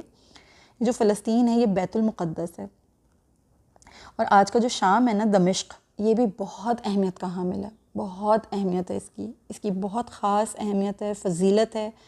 ارشاد باری تعالیٰ ہے، دیکھیں رسول اللہ صلی اللہ علیہ وسلم نے جو اس کے بارے میں احادیث بیان فرمائی ہیں، بلاد شام کے بارے میں، یمن کے بارے میں، ان کی فضیلتیں انشاءاللہ میں بھی آپ کے ساتھ ڈسکس کرتی ہوں. قرآن کریم میں اللہ تعالیٰ نے کس قدر اعزاز دیا ہے اس علاقے کو، یہ شام کے خطے کو، کہ آپ دیکھیں سورہ انبیاء میں رسول اللہ اللہ تعالیٰ نے، اللہ سبحانہ وتعالیٰ نے کیا ارشاد باری تعالیٰ کیا ہے کہ ہم نے ابراہیم اور لوط علیہ السلام کو اسی سرزمین میں پناہ دی کہ جسے ہم نے اہل ایمان کے لیے باب برکت بنایا ہے. امام ابن جریری جو طبری رحمہ اللہ ہیں، انہوں نے اس آیت میں فرمایا کہ یہ دونوں انبیاء ہجرت کر کے، ان کی جو جائے پناہ تھی وہ ملک شام تھا. یہ عراق سے ہجرت کر کے گئے تھے اور ملک شام جا کے انہوں نے پناہ لی تھی. تو اللہ تعالیٰ کیا فرما رہے ہیں کہ اور ہم نے ابراہیم اور لوط علیہ السلام کو اسی سرزمین میں پناہ دی کہ جسے ہم نے اہل ایمان کے لیے باب برکت بنایا ہے. اہل ایمان قیامت تک کے لیے آئے ہیں، ہم قیامت تک کے لیے انشاءاللہ تعالیٰ، اللہ تعالیٰ ہمیں ایمان کی حالت میں ہی اس دنیا سے لے جائے اللہ تعالیٰ ایمان کی حالت میں اپنے سامنے پیش ہونے کی ہمیں توفیق عطا فرمائے. تمام اہل ایمان کے لیے اللہ تعالیٰ نے اس شام کے خطے کو بابرکت فرمایا ہے. سبحان اللہ العظیم. نبی اکرم صلی اللہ علیہ وآلہ وسلم کی ایک کتاب ہے، حدیث ہے جو صحیح بخاری میں ہے، کتاب الفتن جو ان کا باب ہے اس میں ہے کہ ہم سے علی بن عبداللہ، میں آپ کے سامنے حدیث پڑھتی ہوں، ہم سے علی بن عبداللہ مدینی نے بیان کیا، انہوں نے کہا ہم سے اظہر بن سعد نے بیان کیا، ان سے ابن عون نے بیان کیا، اور ان سے نافع نے بیان کیا رضی اللہ تعالیٰ علیہم اجمعین. ان سے حضرت عبداللہ بن عمر رضی اللہ عنہما نے بیان کیا کہ حضرت صلی اللہ علیہ وآلہ وسلم نے فرمایا، اے اللہ ہمارے ملک شام میں ہمیں برکت دے، ہمارے یمن میں ہمیں برکت دے. صحابہ نے عرض کیا اور ہمارے نجد میں، یعنی نجد جو ہے یہ عراق کا ایک علاقہ ہے، آپ جانتے ہیں. نجد ویسے بہت سارے ہیں، تاریخی اعتبار سے بہت سارے ہیں، عرب کے اندر، سعودی عرب کے اندر بھی نجد ہے، عراق میں بھی نجد ہے، وغیرہ وغیرہ. تو صحابہ کی ایک جماعت وہاں موجود تھی، انہوں نے عرض کی کہ اللہ کے رسول ہمارے نجد میں. حضرت صلی اللہ علیہ وآلہ وسلم نے فرمایا، اے اللہ ہمارے شام میں برکت دے، ہمیں ہمارے یمن میں برکت دے. صحابہ نے عرض کی اور ہمارے نجد میں. تو جن سے یہ روایت ہے، یہ جو راوی ہیں اس حدیث کے، وہ یہ فرماتے ہیں کہ میرا گمان ہے کہ یہ 2 دفعہ فرمانے کے بعد نبی اکرم صلی اللہ علیہ وسلم نے تیسری مرتبہ یہ فرمایا وہاں زلزلے اور فتنے ہیں اور وہاں شیطان کا سینگ طلوع ہوگا، یعنی جو نجد ہے. تو نبی اکرم صلی اللہ علیہ وسلم نے براہ راست یمن اور شام کے لیے دعا فرمائی. اللہ تعالیٰ نے خود قرآن کریم میں ملک یمن اور شام کے متعلق متعدد مقامات پر ان دونوں علاقوں کی حرمت اور تعظیم کا ذکر فرمایا. خصوصاً شام کی سرزمین کو بابرکت فرمایا، برکت والی جگہ فرمایا. سورہ مائدہ میں اللہ تعالیٰ نے اس کا ذکر فرمایا ہے. پھر اللہ تعالیٰ نے سورہ انبیاء میں اس کا ذکر فرمایا ہے. اللہ تعالیٰ نے سورہ سبا میں یمن والوں کے اوپر جو رحمتیں، جو برکتیں نازل فرمائی تھیں، ان کے علاقے میں جو اللہ تعالیٰ نے جو خصوصیات تھیں، جو خوبیاں ان کو عطا کی تھیں، اللہ نے ان کا ذکر فرمایا. تو یہ دونوں ملک پہ انتہا اہمیت کے حامل ہیں. شام اور یمن خانہ کعبہ سے بھی منسلک ہیں. خانہ کعبہ کے 2 کونے رکن یمانی کہلاتے ہیں، ایک رکن شامی کہلاتا ہے اور ایک رکن مشرق کی جانب ہے، وہ عراق کی طرف ہے. امام بخاری رحمہ اللہ فرماتے ہیں یمن کو یمن اس لیے کہا جاتا ہے کہ وہ خانہ کعبہ کی سیدھی جانب ہے، اور شام کو اس لیے شام کہا جاتا ہے کہ وہ الٹی جانب ہے. اگر ہم اس کو مشرقی زاویے سے دیکھیں، سبحان اللہ العظیم، تو یہ نام بھی ان دونوں حرمت والے علاقوں کی کتنی بڑی حکمت پر مبنی ہے، خصوصاً خانہ کعبہ کے حوالے سے. شام جو ہے کیونکہ شمال کی طرف ہے، تو شام کی طرف یعنی خانہ کعبہ کا ایک رکن ہے. شام جو ملک شام ہے اس کی طرف خانہ کعبہ کا ایک رکن ہے، اور دوسرے جو 2 رکن ہیں وہ یمن کی جانب ہیں. اور جو حجر اسود ہے وہ بھی یمن کی جانب ہی ہے، رکن یمنی میں ہی حجر اسود بھی نصب ہوا ہوا ہے. صرف ایک کونا ہے جو رکن عراق کی جانب ہے، یعنی مشرق کی جانب ہے. پھر ہم یہ پڑھ آئے ہیں پیچھے، ہم نے یہ دیکھیں، سب تفصیل سے ہم نے پڑھا ہے کہ یمن کے لوگ خون کے اعتبار سے بھی الگ نہیں تھے، ایک ہی تھے، آباء و اجداد ایک ہی تھے ان کے. یہ تمام سبا بن یعرب بن یشب بن قحطان کے اولاد ہیں جو ٹریول کر کے کچھ یمن میں رہ گئے اور کچھ جو ہیں وہ بیسیکلی کہاں چلے گئے، ہجرت کر کے شام چلے گئے. کس انداز میں ہجرت کی، کس طرح سیل عارم کے بعد ان کو جو ہے آگے بڑھنا پڑا، اور کس طرح چھوٹی چھوٹی بستیاں بھی ہم نے پڑھا تھا. ہم نے سورہ سبا کی اس آیت میں ہم نے یہ بھی پڑھا تھا کہ کیسے چھوٹی چھوٹی بستیاں کنیکٹڈ تھیں، کیسے اللہ نے ان کی ٹریولنگ کو یمن سے شام کی طرف کنیکٹ کیا. بہت سارے اور ممالک بھی تھے، لیکن اللہ نے انہی دو علاقوں کو، اللہ نے انہی 2 خطوں کو کیوں منتخب فرمایا؟ اسلام میں بہت ان کی اہمیت ہے، بہت اسرار اس کے اندر پوشیدہ ہیں. خاص طور پہ یہ جو زمانہ آخرت ہے اس کے حوالے سے بہت سارے اس میں راز پوشیدہ ہیں. پھر دیکھیں ہم نے ملکہ بلقیس کے بارے میں پڑھا تھا. ملکہ بلقیس یمن سے شام گئی تھیں. اسلام شام جا کر انہوں نے حضرت سلیمان علیہ السلام کے ہاتھ پر اسلام قبول کیا تھا. یہ سب اللہ تعالیٰ کے بہت خاص راز ہیں، اس میں بہت ساری تکوینی حکمتیں ہیں. حضرت سلیمان علیہ السلام نے ملکہ بلقیس کو خط لکھا تھا، ٹھیک ہے، اور وہ خط انہوں نے جو ملکہ بلقیس کے جو وزراء تھے انہوں نے فوراً حضرت سلیمان علیہ السلام سے جنگ کرنے کا مشورہ دیا تھا ملکہ کو. لیکن ملکہ بلقیس نے اس وقت حکمت سے کام لیا اور انہوں نے یہ کہا کہ دیکھیں ہم اس بادشاہ کو ہم بہت سے تحائف بھیجیں گے جس میں نادر سونا ہوگا، ہیرے جواہرات ہوں گے، موتی ہوں گے، بہت قیمتی قسم کا خزانہ ہوگا. اگر وہ بادشاہ یہ تمام تحائف قبول کر لے گا تو اس کا مطلب ہم اس سے جنگ کریں گے، اور اگر اس نے یہ تمام قبول نہ کیے تو پھر یقیناً وہ اللہ کا نبی ہے، ہم ان کی اتباع کریں گے۔ اور یہ حافظ ابن کثیر رحمہ اللہ نے اپنی کتاب میں یہ درج کیا ہے۔ یہ اس سورس سے میں آپ کے سامنے رکھ رہی ہوں یہ بات۔ جب حضرت سلیمان علیہ السلام نے تمام تحائف لوٹا دیے تو ملکہ بلقیس اپنی پوری فوج کے ساتھ 1500 میل کا سفر کر کے ملک شام گئی تھیں، اور وہاں بیت المقدس میں انہوں نے اسلام قبول کیا تھا، حضرت سلیمان علیہ السلام کے ہاتھ پر مسجد اقصیٰ میں اللہ کے حکم سے۔ ان کو کئی معجزات دکھائے حضرت سلیمان علیہ السلام نے، تو ملکہ نے فوراً اسلام قبول کر لیا، وہ فوراً ایمان لے آئیں۔ ابن عباس رضی اللہ تعالیٰ عنہ نے اس چیز کو روایت کیا ہے کہ ملکہ بلقیس حضرت سلیمان علیہ السلام کے نکاح میں بھی آ گئی تھیں، بعد میں انہوں نے ان سے نکاح بھی کر لیا تھا، اور یہ تفسیر ابن کثیر میں یہ حوالہ موجود ہے، یہ حضرت ابن عباس رضی اللہ تعالیٰ عنہ سے روایت ہے۔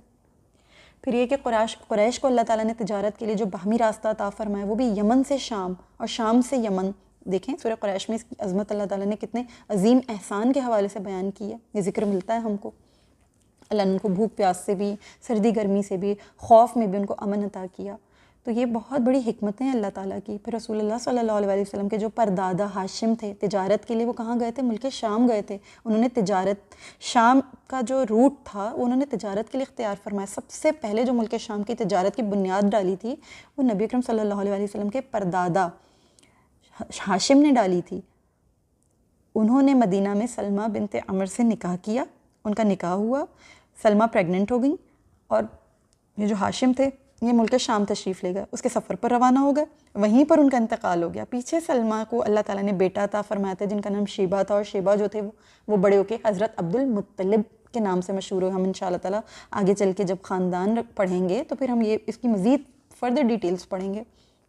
تو ابھی آپ کے سامنے ذکر اس لیے کر رہی ہوں کہ یہ ہاشم بھی دیکھیں ملک شام گئے، اور ملک شام جا کر اللہ نے ان کو اپنے پاس بلا لیا، ان کا وہاں انتقال ہو گیا۔ ہاشم کے نام سے آج بھی غزہ میں ایک مسجد موجود ہے جس کا نام ہے سید الہاشم مسجد۔ یہ تاریخی نام غزہ کا غزۃ ہاشم ہے۔ آپ کو پتہ ہے جو غزہ کا نام ہے یہ غزۃ ہاشم کہلاتا ہے، اس جگہ کا نام، اس علاقے کا نام غزۃ ہاشم، یعنی ہاشم کا غزہ۔ سبحان اللہ العظیم، یہ بہت کنیکٹڈ جگہیں ہیں، یہ بہت خاص خطے ہیں۔ اللہ ان خطوں پہ خاص رحم فرمائے، اللہ ان کے لوگوں کے اوپر خاص فضل فرمائے، ان کی تمام مصیبتیں صعوبتیں اللہ پاک دور فرمائے، اللہ ان کی غیب سے مدد فرمائے۔ نبی اکرم صلی اللہ علیہ وسلم نے ان دونوں مقامات کے لیے برکت کی دعا فرمائی ہے۔ قرب قیامت پہ ان دونوں عظیم حرمت والے مقامات پر فوجیں ہوں گی، اس کی بشارت بھی دی گئی ہے احادیث میں۔ یہ چھوٹی چھوٹی چیزیں نہیں، یہ چھوٹے چھوٹے معاملات نہیں، ہم ان کو اٹھا کے تاریخ سمجھ کر، الرحیق المختوم کا ایک چھوٹا سا چیپٹر سمجھ کر اگر یوں ہی پڑھ کر نکل جائیں گے تو ہماری بہت سی جو پیاس ہے نا وہ بجھ نہیں پائے گی۔ علم ایسی چیز ہے کہ اس کا کوئی کنارہ نہیں ہے، یہ جتنا ہو کم ہوتا ہے۔ پھر اسی حوالے سے حضرت زید بن ثابت رضی اللہ تعالیٰ عنہ سے مروی ہے کہ آپ صلی اللہ علیہ وسلم نے فرمایا شام کے لیے خوشخبری ہو۔ ہم نے کہا اے اللہ کے رسول صلی اللہ علیہ وسلم کس وجہ سے خوشخبری ہو؟ تو آپ صلی اللہ علیہ وسلم نے فرمایا رحمان کے فرشتوں نے اپنے پر شام پر پھیلائے ہوئے ہیں۔ سبحان اللہ العظیم۔ علامہ البانی رحمہ اللہ نے اس روایت کو صحیح قرار دیا ہے۔ پھر ایک بات ہمیشہ اپنے ذہنوں میں یاد رکھیے گا اور کلیئر رکھیے گا کہ اسلام کی پہلی ہجرت مدینہ تھی۔ مدینہ کہتے ہیں ایسی جگہ کو، ایسے خطے، ایک ایسے علاقے کو جہاں دین پھیلتا ہے۔ مدینہ سے پہلے یثرب تھا۔ مدینہ اس وقت ہوا جب وہاں رسول اللہ صلی اللہ علیہ وسلم دین لے کر تشریف لے گئے، جب وہاں دین پھیلایا تو وہ مدینہ ہوا۔ ٹھیک ہے، اس بات کو ذہن میں رکھیے گا۔ تو اسلام کی جو پہلی ہجرت ہے نا وہ ہجرت مدینہ تھی، اور اسلام کی جو آخری ہجرت ہوگی نا کفار کی آزمائش کے سبب وہ بلاد شام کی طرف ہوگی۔ یہ نبی اکرم صلی اللہ علیہ وسلم کی کئی احادیث سے ثابت ہے۔ میرے پاس ابھی وقت نہیں ہے ورنہ میں ان احادیث کی بھی تفاصیل آپ کے سامنے ضرور رکھتی، میرے پاس اس وقت بہت کم ہے، وقت کی قلت ہے۔ علامہ البانی رحمہ اللہ نے اس بات کو بالکل صحیح قرار دیا ہے۔ پھر دیکھیے اس چیز کو ہمیشہ یاد رکھیے گا کہ اسلام میں جو آخری ہجرت ہوگی نا کفار کی آزمائش سے وہ بلاد شام کی طرف ہوگی، اور یہ بلاد شام حضرت عیسیٰ علیہ السلام کے نزول اور مہدی علیہ السلام کے ظہور کی سرزمین ہے۔ سبحان اللہ۔ گویا اسلام کے ابتدائی عروج کا مرکز مدینہ تھا، اور انتہائی عروج کا جو مرکز ہے نا وہ یہ ارض مقدس ہے، شام۔ خصوصی دعاؤں میں شام کو، شام کے لوگوں کو یاد رکھا کریں، اپنی دعاؤں کا حصہ بنائیں ان لوگوں کو۔ یہ لوگ بہت بہت بہت دعا کے، بہت زیادہ سپورٹ کے، بہت زیادہ سنسیریٹی کے ساتھ مدد کے طلبگار ہیں۔ اللہ تعالیٰ کے نبی صلی اللہ علیہ وسلم نے بہت محبت فرمائی ہے ان سے، بہت زیادہ رجحان رہا ہے آپ صلی اللہ علیہ وسلم کا. خود اللہ تعالیٰ کا بھی اس خطے کے اوپر خاص کرم، خاص فضل ہے. بہت سارے اسرار قدرت یہاں پہ موجود ہیں جس کو ہم ناقص العقل لوگ نہیں جانتے. ہم اتنا مست ہیں، اتنا مگن ہیں اپنی لائفز میں اور اپنی زندگی کی ان رنگینیوں میں کہ ہم ان چیزوں کو نہ پڑھتے ہیں، نہ سمجھتے ہیں، نہ ان چیزوں کی اہمیت سے ہمیں آگاہی ہے. اللہ ہم پہ رحم کرے. ایک اور روایت کے الفاظ ہیں کہ حضرت ابو امامہ حضرت ابو امامہ رضی اللہ تعالیٰ عنہ، یا امامہ غالباً ابو امامہ رضی اللہ تعالیٰ عنہ سے مروی ہے کہ اللہ کے رسول صلی اللہ علیہ وسلم نے فرمایا لا تقوم الساعۃ حتیٰ، یہ پوری عربی کی حدیث ہے، میں آپ کو اس کو اردو میں بتاتی ہوں. قیامت اس وقت تک قائم نہ ہوگی جب تک کہ عراق کے بدترین لوگ شام اور عراق کے بہترین لوگ شام اور شام کے بدترین عراق میں نہ چلے جائیں. اور اللہ کے رسول صلی اللہ علیہ وسلم نے فرمایا ایسے حالات میں شام میں سکونت اختیار کرو. شام کو سکونت اختیار کرنے کے لیے بھی نبی اکرم صلی اللہ علیہ وسلم نے بہت پسند فرمایا ہے. اس کے لیے برکت کی دعا فرمائی ہے. اس کا پورا بیک گراؤنڈ آپ کے سامنے میں نے اس لیے رکھا ہے کہ کس طرح یہ نبی اکرم صلی اللہ علیہ وسلم کی حیات مبارکہ سے بالواسطہ یا براہ راست منسلک رہا ہے یہ ملک. عہد صدیقی میں بھی، عہد فاروقی میں بھی کس طریقے سے ان کے درمیان میں رہی ہیں باتیں، رہی ہیں درمیان میں کچھ نہ کچھ معاملات ہوتے رہے ہیں. تو یہ تمام ٹاپک میں سم اپ کرتی ہوں اپنا. اللہ تعالیٰ ہمیں سمجھنے کی توفیق عطا فرمائے. یہ جو بادشاہیاں میں نے آپ کو پڑھائی ہیں، سمجھائی ہیں، بتائی ہیں، دیکھیں ان کے کنیکشنز کو آپ اچھے طریقے سے سمجھیں کہ اللہ تعالیٰ نے ہر چیز کو دوسری چیز کے ساتھ کس طرح کنیکٹ کیا ہے. یہ یمن اور یہ شام دونوں بہت حرمت والی زمینیں ہیں، بہت ہی عظمت ہے ان دونوں مقامات کی. خانہ کعبہ سے کنیکٹڈ ہیں. آپ ان کو ایسٹرن سائڈ سے دیکھیں، ان کو آپ جیسے مشرق کی طرف سے دیکھیں تو ایک خانہ کعبہ کی سیدھی طرف ہے جو یمن ہے، ایک خانہ کعبہ کی الٹی طرف ہے جو شام ہے. درمیان میں خانہ کعبہ ہے اور بہت ہی حرمت کے ساتھ یہ دونوں جوائنٹ ہیں، یہ دونوں کنٹریز. تو ان دونوں کے لوگوں کے لیے، ان دونوں کے مسلمانوں کے لیے خاص طور پر اپنی دعاؤں کے لیے دامن پھیلائیں اللہ کے حضور. اللہ ہماری دعاؤں کو مستجاب فرمائے. مذکورہ بالا روایات اور اس جیسی روایات سے یہ ہدایت ملتی ہے ہمیں کہ خیر و شر کے آخری مارکے میں اصل کردار جس خطہ ارض نے ادا کرنا ہے وہ سرزمین بلاد شام ہے. بلاد شام کی فضیلت و اہمیت اہل ایمان کو دور فتن میں سرزمین مقدس کی طرف ہجرت کی ترغیب و تشویق دیتی ہے. تا قیامت بلاد شام کو اللہ کی نصرت پر مبنی مسلمانوں کی علمی و سیاسی قیادت و سیادت کا مرکز قرار دیا گیا ہے. یعنی اللہ تعالیٰ کی جو نصرت ہے نا، یقیناً تا قیامت وہ بلاد شام والوں کو حاصل رہے گی. ان مسلمانوں کو، ہم ان کو مدد دینا دیں، اللہ کے فرشتے ان کی مدد کو ضرور پہنچیں گے اور پہنچ رہے ہیں، پہنچتے رہیں گے. وہ حضرت عیسیٰ علیہ السلام کے نزول کی جگہ ہے، وہ حضرت مہدی علیہ السلام کے ظہور کا مقام ہے. وہاں بہت حرمت ہے، وہاں بہت علم ہے. میں تو اس بات کی پرسنلی بھی بہت بڑی اس بات کی فین ہوں کہ وہاں کے جو علماء ہیں ان کے پاس علم کا خزانہ ہے.